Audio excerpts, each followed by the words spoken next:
Hi, my name's Ophalie. On my 20th birthday, my sister handed me a paper crown, gold, glittered, and dug deep with four words that still ring in my ears: King of Disappointment. Everyone laughed, even my mom. No one noticed I wasn't in a single photo from that night, or that I'd paid for the party myself. They erased me while smiling in my face, but that was just the beginning. They used my name to take out loans, rewrote our father's will behind my back, and told the world I was unstable, just so they could keep the spotlight. I stayed quiet. I kept the peace. But what happens when the quiet one decides she's done playing along? What if the disappointment finally speaks? I never liked surprises. The idea of being the center of attention made my skin crawl, especially when I wasn't sure who was really clapping for me or laughing at me. So, when I stepped through the back gate and saw the string lights, the foldable tables, the balloons shaped like stars, and a Happy 20th Ophalie banner stretched across the fence, something in me braced. I stood there for a second too long. It wasn't that it was poorly done. Quite the opposite. Everything looked Pinterest perfect. Except it wasn't me. Not one thing reflected what I actually liked. No lavender cake, no folk music playing through the Bluetooth speaker, and certainly not the faces I'd expected. There was Mrs. Langley from the church group Mom adored, sitting with her never-leaves-the-house poodle in her lap. The ladies from Seraphine's social circle, overdressed, mid-sentence laughter types, clustered around the table like they were filming a brunch episode. Not a single one of my close friends was there. Not Claire from community college. Not Eva, who had stayed up late with me on countless nights helping sort inventory when I launched my little online boutique. Seraphine found me before I could slip back out. She swooped in like a host greeting the press. "There you are," she exclaimed, arms wide. Her lipstick was a bit too loud for a backyard barbecue. "I told them you'd probably show up fashionably late. So classic Ophalie." "I wasn't late," I muttered, giving a smile I didn't feel. She draped her arm around me like we were best friends, not sisters with a 10-year record of one-sided apologies. "Well, you are now. Come on, everyone's dying to see the birthday girl." They weren't. I could tell from the polite claps and distracted glances as she paraded me around the tables. It felt more like a photo op for her than a celebration for me. She paused every few steps to wave at her followers, some of whom were inexplicably here in person, before nudging me forward like a prop. My mother, Isolde, stood at the drink station, arranging lemonade like she was staging a magazine shoot. When I approached, she looked up briefly. "Oh, good, you made it," she said, without meeting my eyes. I stared at her for a beat. "You didn't think to ask what kind of cake I wanted?"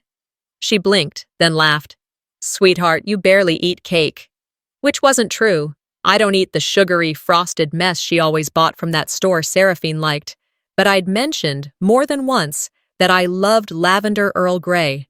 That information had never stuck. Like so many others, I didn't protest, not out loud. I played my part, smiled for a photo I didn't want, made small talk with people who mispronounced my name, and tried to breathe through the growing ache in my chest. I was used to being in the background, but that night, even the background felt out of reach, like I wasn't even part of the set.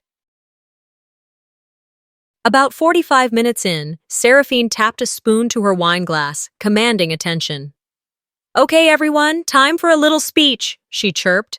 "I promise to keep it short. I know we all have ribs to get back to." Laughter.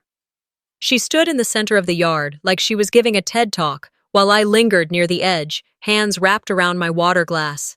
"Today," she began, "we celebrate the woman of the hour, my baby sister, the girl who, against all odds, remembered to show up on her own birthday." More laughter, some genuine, some strained. "She's quirky, she's quiet, and let's be honest, she's been a little hard to figure out sometimes, but we love her anyway." A chuckle from somewhere behind me. My mother smiled, eyes shining with amusement. "And because 20 is a milestone," Seraphine continued, reaching into a gift bag beside her, "I thought it was time we honored her properly. A royal tribute, if you will." She pulled out a gold paper crown, glittered and creased at the edges. Everyone leaned in. My stomach tightened. She turned it around dramatically. On the front, in bold, blocky sticker letters, it read, King of Disappointment. The world went quiet, just for a breath, before the laughter exploded, loud, giddy, echoing. I didn't move. Oh, come on, it's a joke! Seraphine grinned, stepping toward me, lifting the crown as if knighting me. You can take a joke, right? I didn't answer. My arms hung limp. She placed it on my head anyway. You look so cute, one of her friends shouted. Even Jeff, my mom's cousin, who only showed up when there was free food, chuckled. That's cold, but kind of true, huh? I blinked. Once, twice, then I smiled. Not because I thought it was funny, not because I forgave them, but because I knew if I didn't, I'd cry. And I refused to give them that satisfaction. I stood there for another minute, maybe more, while everyone clapped, then moved on, like nothing had happened, like I wasn't still wearing a label on my head that said I'd failed them somehow. Eventually, I slipped away. No one noticed, not even my mother, who was busy posting a picture of the crown on Facebook. The downstairs bathroom was tiny, but it gave me privacy. I closed the door, locked it, and looked in the mirror. The crown sat crooked on my curls, catching the overhead light like it was made of something valuable. But it wasn't. It was cheap. It always had been. So was their love. I reached up to take it off, but stopped. Maybe this is who they really think I am. Maybe they always have. They really think I'll stay silent forever, don't they? I lay there in bed the next morning, the cheap paper crown sitting crumpled on the dresser across the room. Light crept through the blinds, casting sharp lines across the walls of the guest room, my old room, now repurposed as storage for forgotten winter coats and dusty church decorations. I hadn't slept well. My head was full of everyone's laughter, echoing like a loop that wouldn't stop. And that damn crown. It wasn't just a joke. It was a statement, a punchline years in the making. Something about the way they laughed, so easily, so naturally, told me they'd probably been thinking it for a long time. I reached for my phone on the nightstand, expecting nothing, but curiosity tugged. My thumb hovered before opening Instagram. Seraphine had already posted, of course she had, a carousel of curated snapshots, her raising a glass, the food spread, our mother beaming beside the cake. Caption: Celebrating my quirky little sister. Nothing but love, laughs, and family vibes last night. Chad grateful, #family. First, birthday. Queen. Birthday queen. I nearly snorted. The next few slides were group photos. In the first one, I wasn't there. I remembered standing for it. Seraphine had pulled everyone into the frame and told me to click it. Get one of all of us, she'd said. And I had. The second photo? Same group, different angle. Still, no me. The third, my arm. That was it. Cropped behind someone else's shoulder like I was an afterthought, or worse, an accident. My stomach sank. I scrolled further. Comment after comment. What a beautiful night. You and your family are so goals. I hope your sister appreciated all you did. One stood out. Wait, was Ophalie even there? Another. LOL at the crown. Savage but hilarious. I sat up in bed. Everything in me wanted to reply. To say, yeah, I was there. I took the damn photo. I wore the damn crown. I smiled while they laughed. But I didn't. Not yet. Instead, I got up, wrapped a cardigan around myself, and padded down the hall toward the kitchen.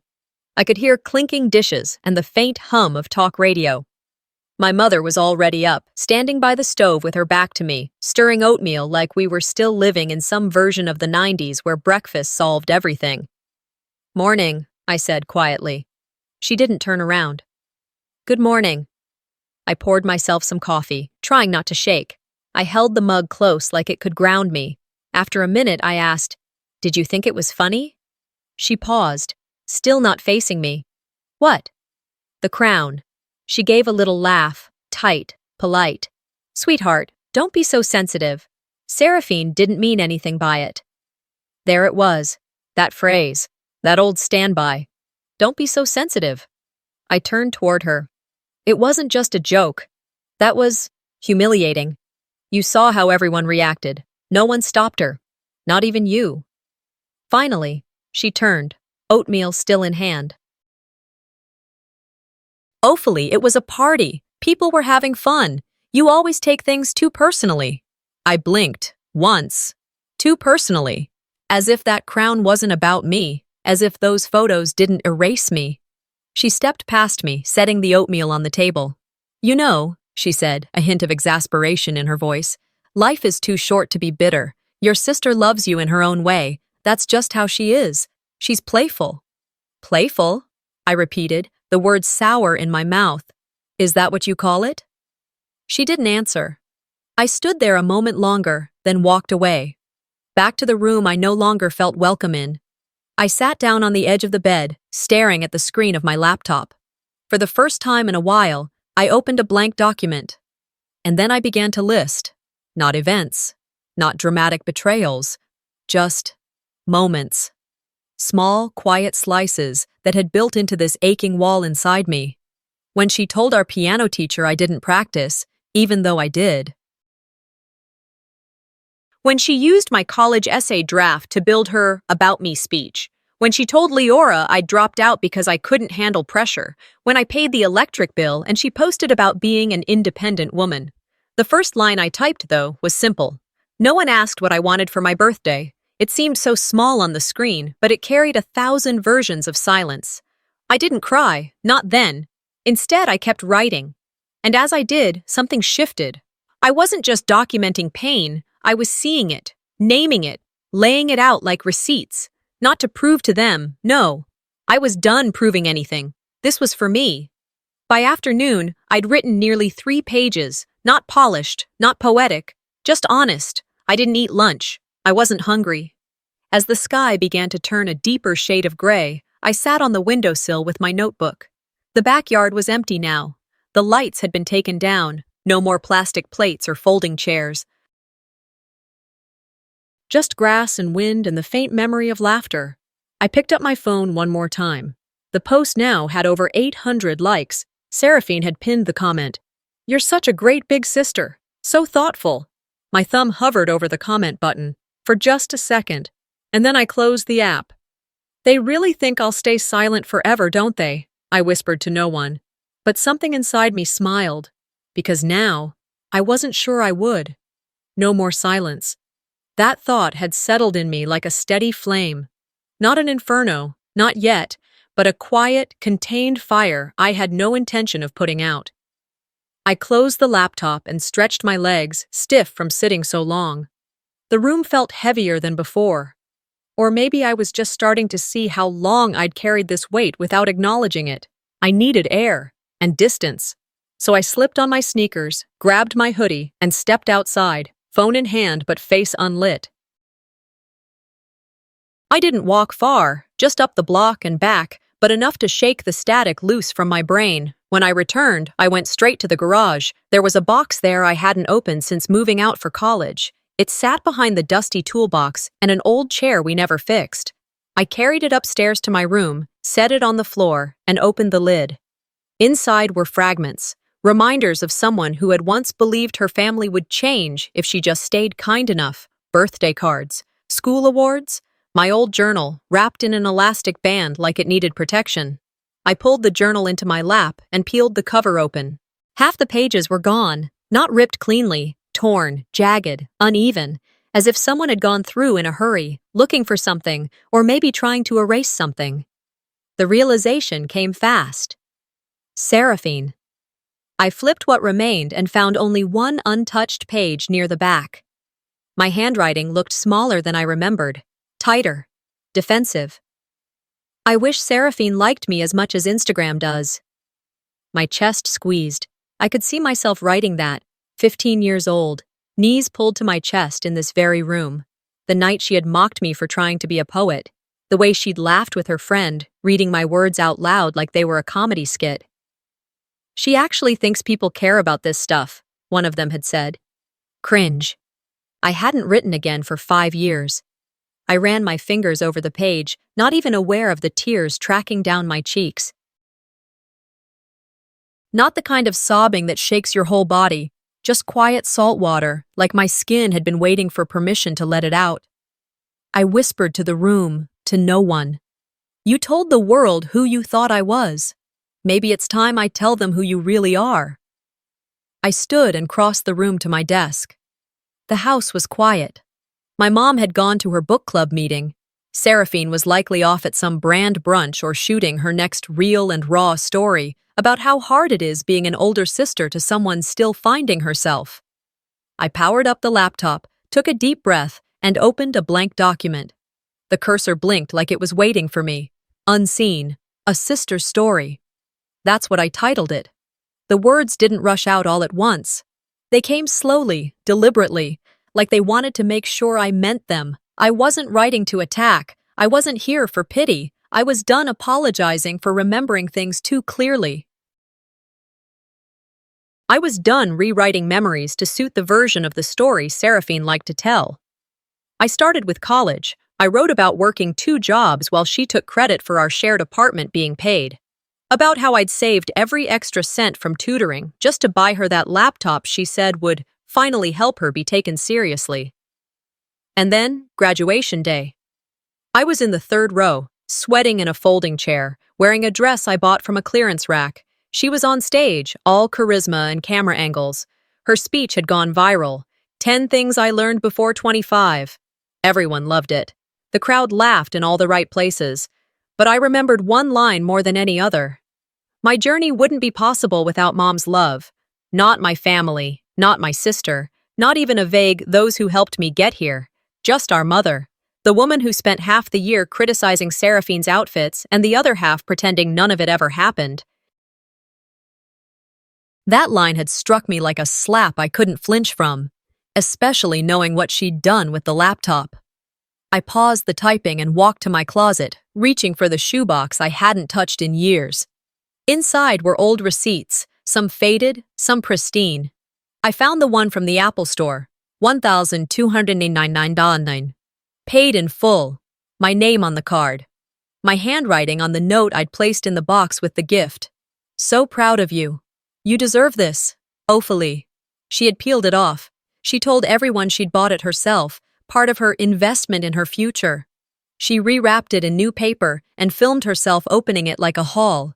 Said she spoiled herself sometimes. Self-care is key. The comments adored her. You're such a boss. You're killing it. I wish I could spoil myself like that. And I'd let her, because I thought, maybe, just maybe, she needed that more than I needed recognition, but not anymore. I placed the receipt beside my laptop and stared at the screen. It was still blinking, waiting. I typed until my wrists ached. I wrote about the things she said in passing, those little barbs that passed for humor, how she accidentally outed me for dropping out of the university when I switched majors, how she'd tell people, Ophalie's great, just not super into confrontation, as if kindness were weakness. I wrote until night crept in through the windows, turning the room from soft gold to deep blue. And then I stopped. I didn't finish the story. I wasn't done yet. But I knew this was the beginning of something. Not revenge, not even justice. Truth. I clicked save. Then I slid the journal page into a plastic sleeve and pinned it above my desk. It didn't scream. It didn't demand. It simply existed. Proof that I'd been here the whole time. You tried to erase my name, Seraphine. Let's see how well you remember yours when this is over.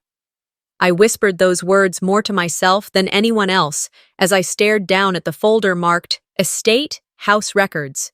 It had been tucked away in my personal files since the week after Dad's funeral, untouched, mostly because I hadn't been ready to deal with it. But now, everything inside me screamed it was time. I didn't open it right away. Instead, I sat still for a few minutes.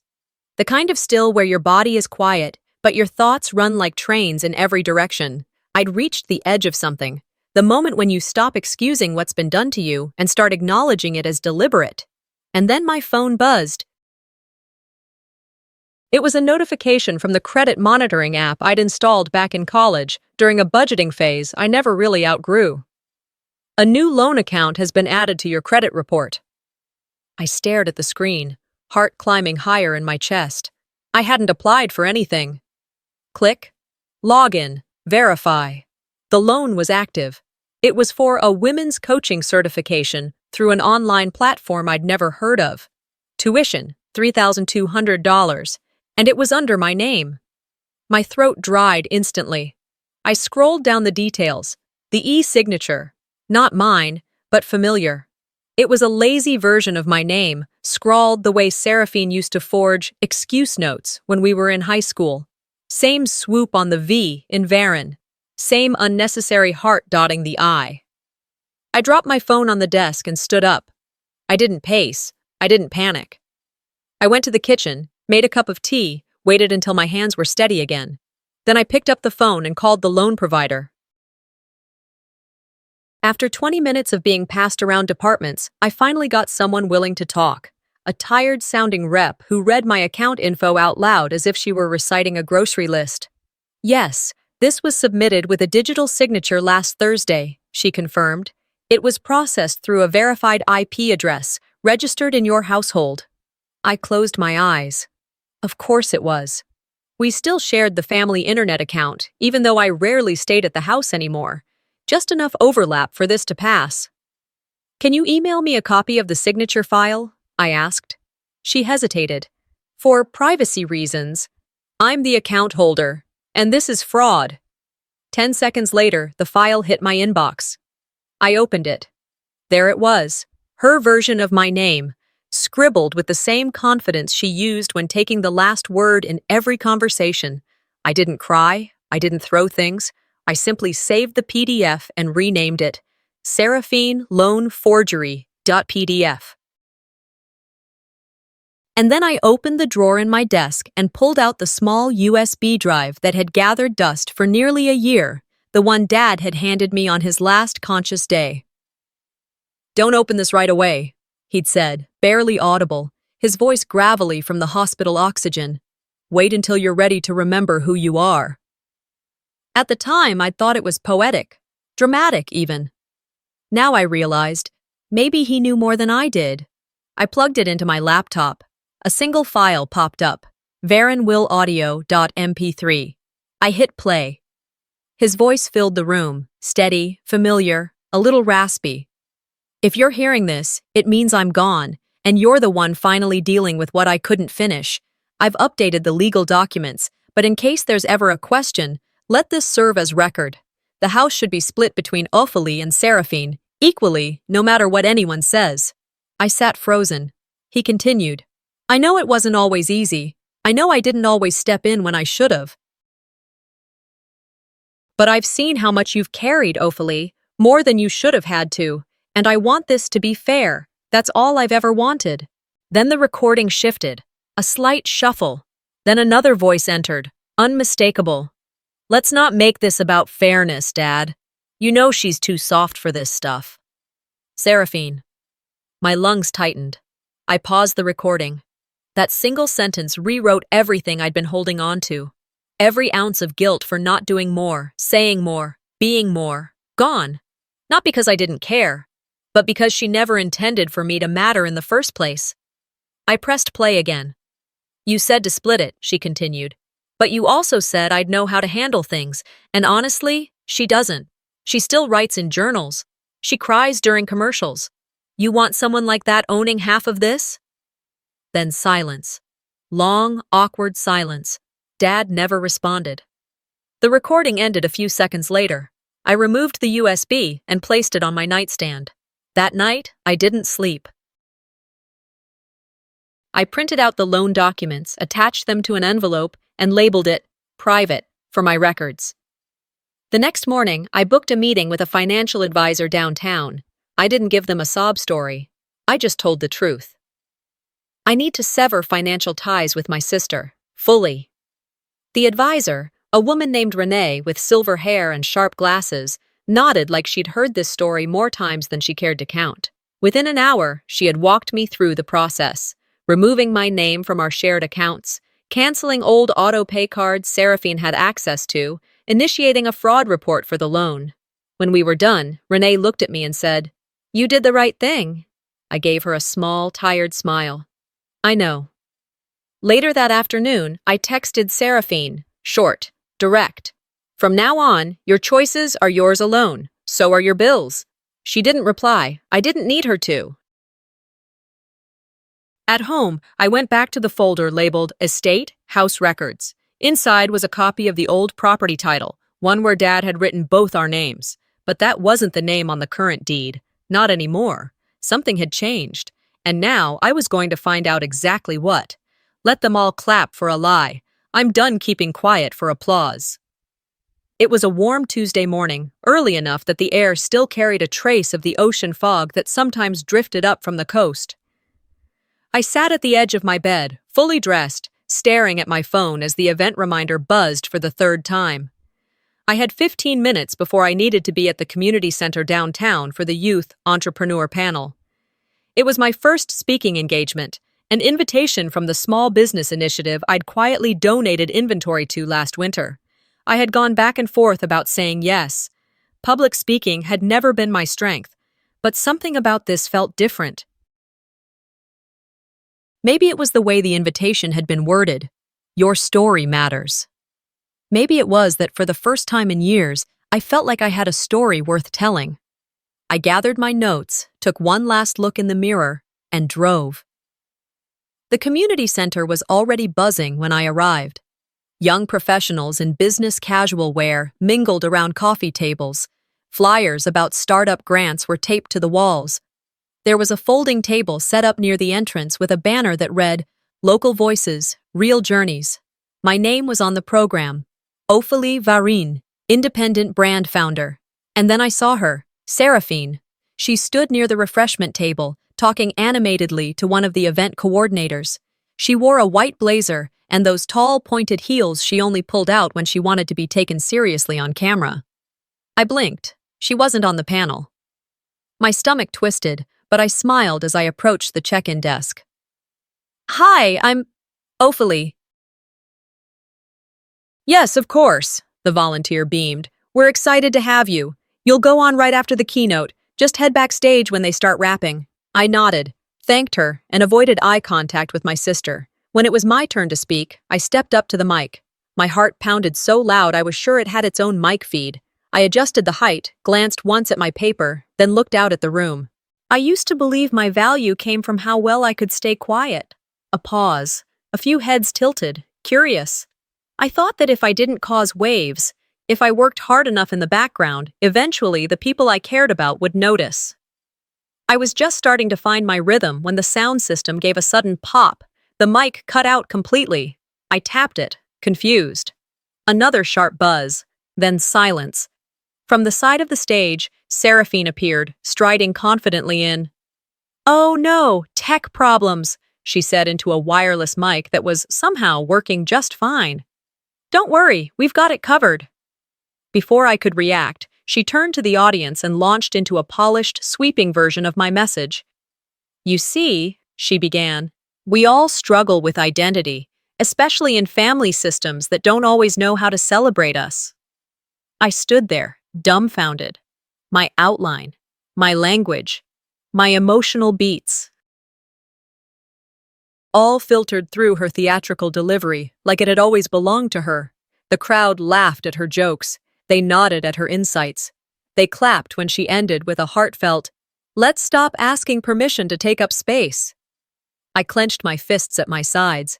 It wasn't just about the mic. It was the way she made it look like she had done me a favor, like she was rescuing me from a moment I hadn't needed saving from. And the worst part? They bought it. After the panel wrapped, I didn't leave. I waited. She found me near the back hallway as attendees started filtering out.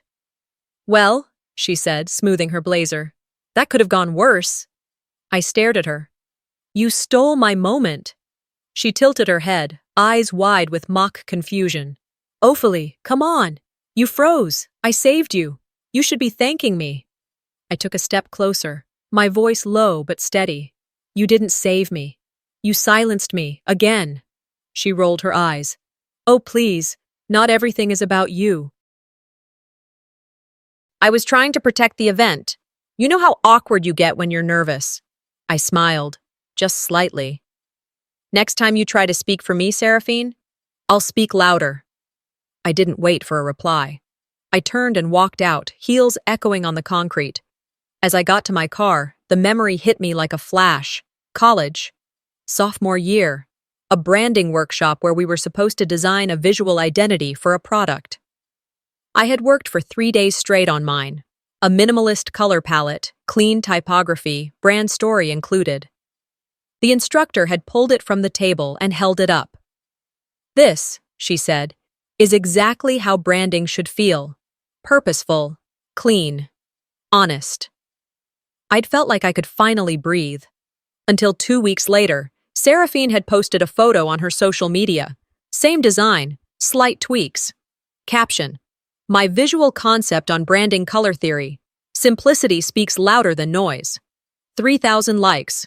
My name, nowhere. When I asked her about it, she shrugged. "It's just a school thing, Ophalie. No one's going to care who made it." Maybe not then. But now, I cared. In the parking lot, I sat in the driver's seat for a long minute before starting the car. Looking out the window, I whispered to myself, "Let them all clap for a lie. I'm done keeping quiet for applause. This is me, doing what I should have done years ago. And now she'll finally see who she turned her back on." The next morning was oddly quiet. No buzzing phone, no sarcastic messages from Seraphine, no accidental Instagram tags reminding the world she'd once again spun my story into her spotlight. It was the kind of silence I didn't know I needed until I had it, and I was determined to keep it. By mid-morning, I was sitting at my desk, laptop open, inbox fresh and hopeful. A week earlier, I'd completed 3 rounds of interviews with a boutique fashion studio in San Francisco. Modern, woman-owned, focused on sustainability. Everything I'd worked toward felt like it was finally aligning. At the top of the inbox, a new subject line appeared. "Hey Ophalie, exciting update coming your way." My stomach flipped. I clicked, holding my breath. "Looking good. We're finalizing contracts. Expect something next week." I let myself exhale. Not a celebration, not yet, but it felt like light cracking through. I smiled, turned off the screen, and walked to the kitchen to make coffee. The next week passed like a held breath. I checked my email at least 10 times a day, each time expecting the formal offer. It never came. Thursday morning, I opened my inbox again. New subject. Update regarding internship application. I knew before I clicked. "Thank you for your time and interest. We've decided to move forward with another candidate." No explanation, no call, no warning. I reread it 3 times. Then I forwarded it to Layla, one of the coordinators who had interviewed me. Just a short note. "Hi Layla, appreciate the message. Would love any feedback you're willing to offer." An hour passed before her reply came in. "I probably shouldn't say this, but someone reached out to us anonymously, said you've had issues with emotional regulation. Claimed you've been mentally unstable under pressure. It wasn't the only factor, but it didn't help." My fingers trembled over the keys, but I already knew. She didn't need to say the name. Only Seraphine had both motive and the audacity. I stood up and paced the room once, twice. Then I sat down, slowly, calmly, and began to make a list. Call the bank. Remove Seraphine from every linked account. Freeze joint credit.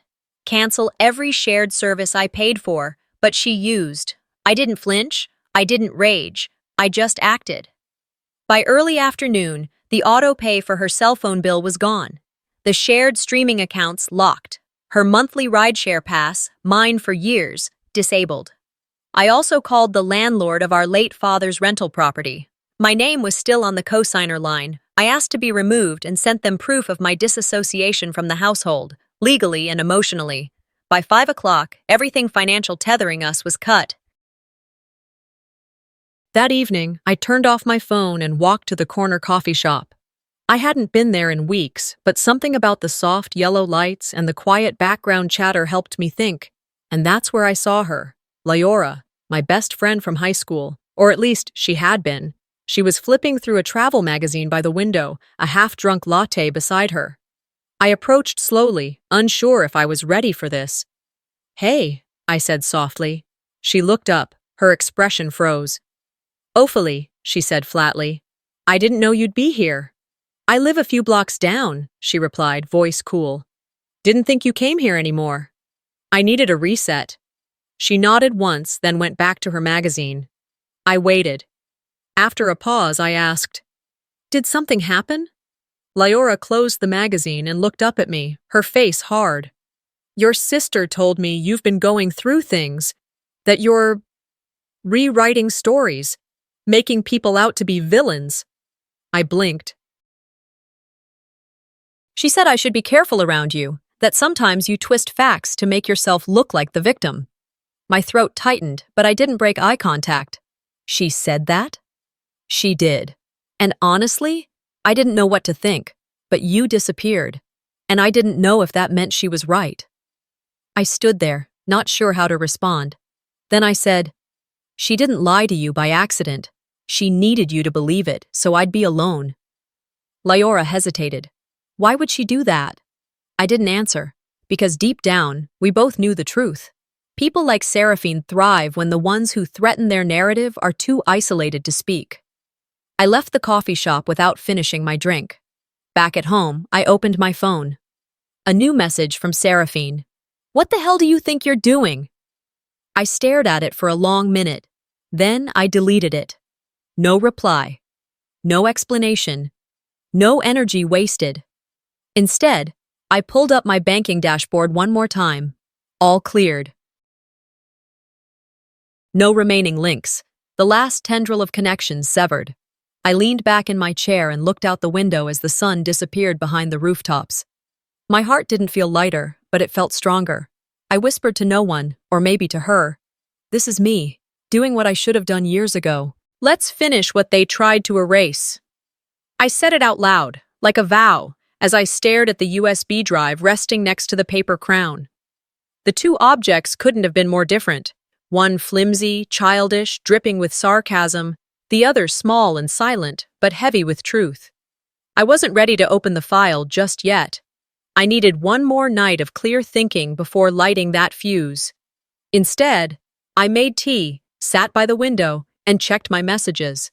That's when I saw the name. Aunt Cressida. She rarely reached out, one of those family members who lived 2 states away, came to funerals but not birthdays, mailed cards but didn't call. Still, she'd always been kind to me in that quiet way people are when they know something they're not supposed to say out loud. Her message was short. "Ophelie, I found this in one of your grandmother's photo albums. I think it's time you had it." There was a single image attached. It was me, maybe 8 years old, sitting cross-legged on the floor next to Grandma's rocking chair. She was leaning down, gently sliding her ring. That ring, the one with the small sapphire and the thin gold band, onto my finger. I was looking up at her like she'd handed me the moon. In the background, blurry but clear enough, was a yellow sticky note pinned to a board.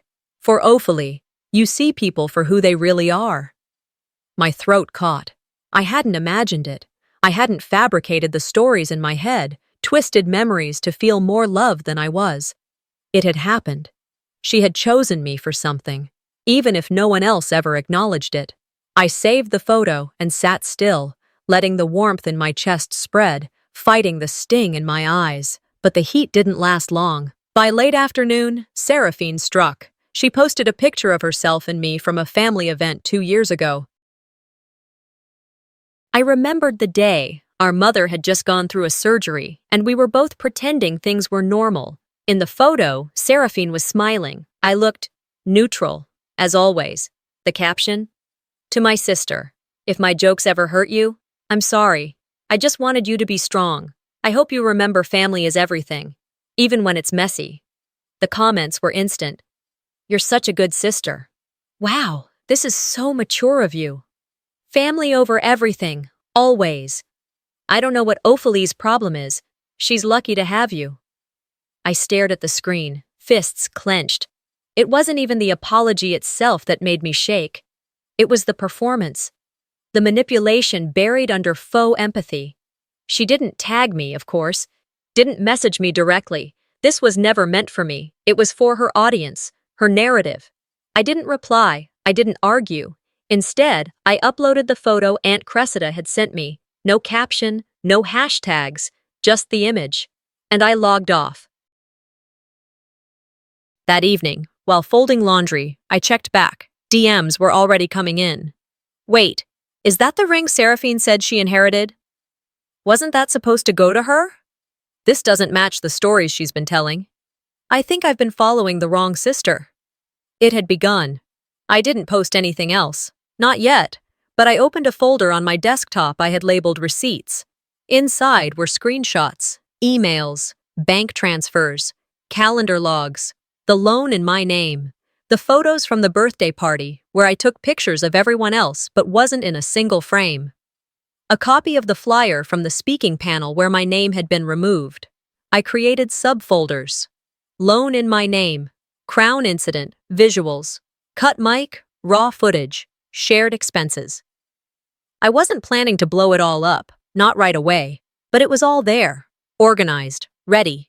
I needed people to understand that it wasn't about one bad moment. It was about years of erasure stitched together so cleanly, so publicly, that no one questioned where I'd gone. They just assumed I'd never really been there. And then, I saw it, the crown. It sat on my bookshelf, half folded, leaning against a stack of old journals. The gold glitter was flaking. The sticker letters were peeling off. Still, it read, King of Disappointment. I stood and walked over to it. I didn't throw it away. I didn't burn it. I just placed it next to the USB drive. Then I picked up the drive, plugged it in, and opened the folder labeled Dad, Final Recording. His voice came through the speakers, soft but solid, like it had always been. If you're hearing this, Ophelie, it means I didn't get to finish the conversation we started. My breath hitched. I've made mistakes. I didn't always speak up when I should have. I let things slide because I didn't want more conflict. But silence, it's not the same as peace. I leaned in, one hand gripping the edge of the desk.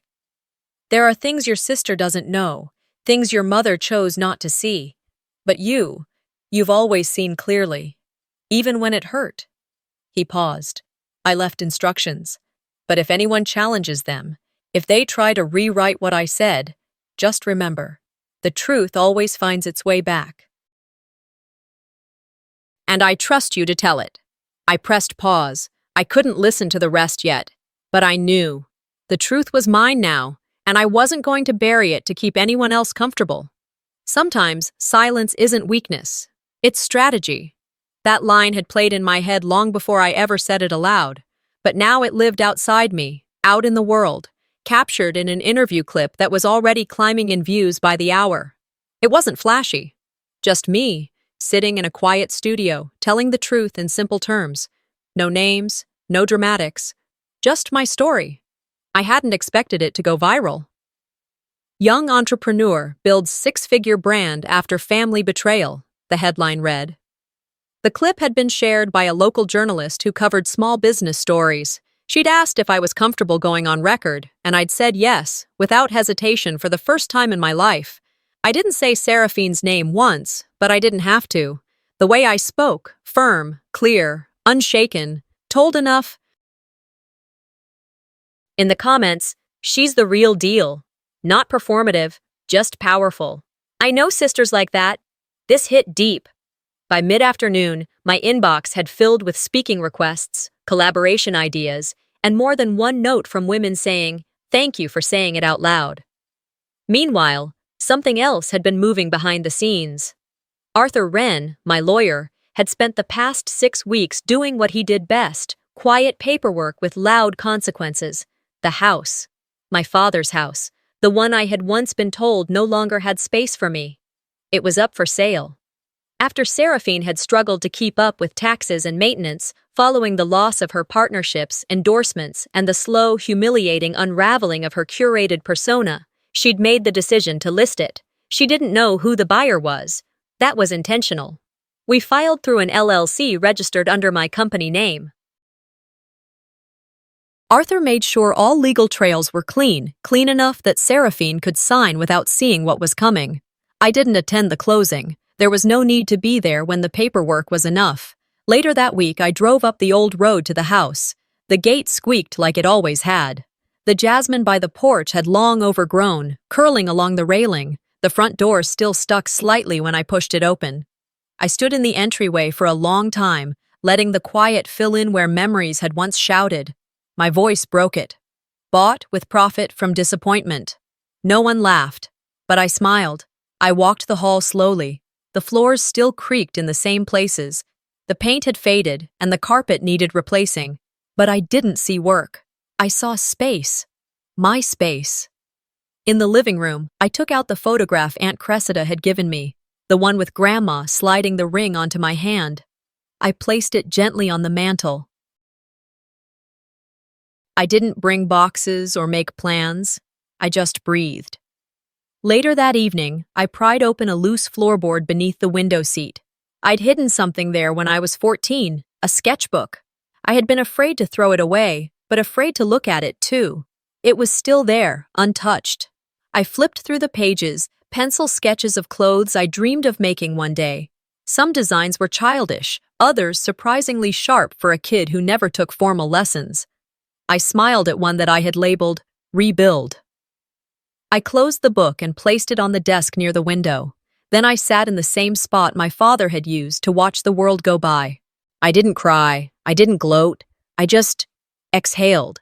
This wasn't revenge, it was reclamation.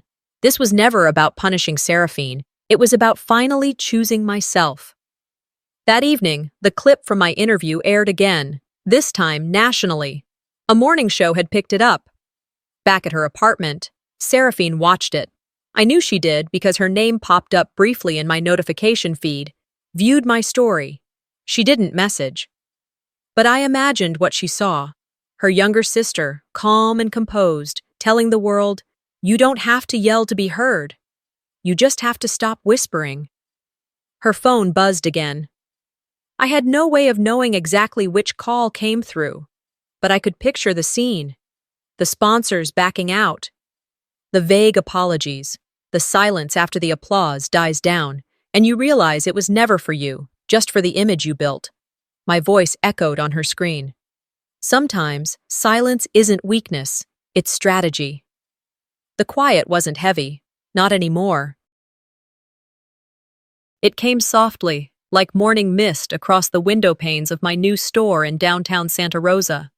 Not the kind of storefront that draws attention, not loud or trendy. Just clean, intentional. A space that held meaning without shouting. Max, my rescue shepherd mix, padded out from the back room, his tail swaying slow and steady. He gave a half-hearted bark at the sound of the front bell, then stretched and returned to his sunbeam nap near the entrance rug. The door opened.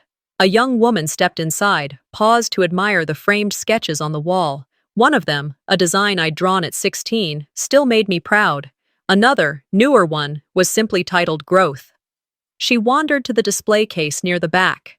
Inside, in a glass cube lined with black velvet, sat the birthday crown, still intact, glitter peeling just a little more every season. Beneath it, a small brass plaque read, "The beginning of everything." People always asked. And when they did, I simply smiled and said, "That's where the story starts." Most didn't press, but the ones who stayed, who looked again, those were the people I built this place for. Not to relive pain, but to show what comes next.